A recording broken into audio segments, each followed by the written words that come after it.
بېګا مې ډمه ولیدله لکه ګل به ځلېدله په ورو ورو به ګډېدله.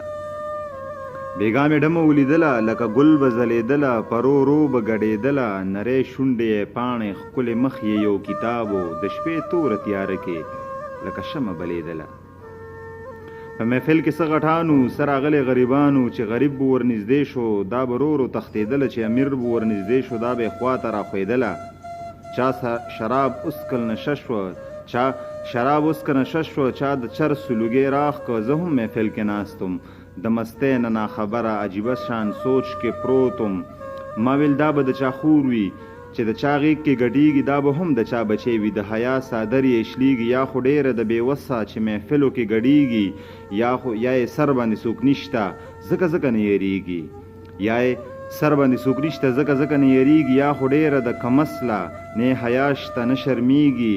زه لا دغه سوچ کې پروتم چې مې شرنګ د پانزیب واورېد چې مې پورته وکتلې سپوږمۍ ماته وه ولاړه. زه یې لاس نه راوچت کړم معمولي شانې راتاو شوه زما سترګو ته نږدې شوه او په سترګو کې ګویا شوه. ویل د اخري سوچ دی ښه نه دی. زه لا دغه سوچ کې پروتم چې مې شرنګ د پانزیب واورېد چې مې پورته وکتلې سپوږمۍ ماته وه ولاړه. زه یې لاس نه راوچت کړم معمولي شانې راتاو شوه زما سترګو ته نږدې شوه او په سترګو کې ګویا شوه. ویل د اخري سوچ دی ښه نه دی. زه حیا لرم شرمېږم خو مجبوره یم ګډېږم. ته زما نه څه خبرې چې له کوم حالت تېرېږم دا منمه چې خدای شته دی زه ترې هم ډېره یېرېږم. زه هم د چا غیرت یم په دې هم ښه پوهېږم خو بس هېڅ کولی نه شم چې زه ډمه یم ګډېږم. زما ډېره بېوسي ده ځکه هره شپه خرڅېږم خو بس تا ته دومره وایم چې محفل کې ګډا بس کړم نو بیا ټوله شپه ژړېږم. دا یې ووې او موسکۍ شوه او نری اوښکې یې تویې کړې. زما هم زړه ټینګه شو د سماج نه یې ګیله وکړه اوښکې بیا مې مېلمنې شوې د بڼو په سر ډیوې شوې د محفل نه را روان شوم او د ځان سره ګویا شوم. ما ویل دومره لوی جهان کې د چا دومره هم ځای نشته.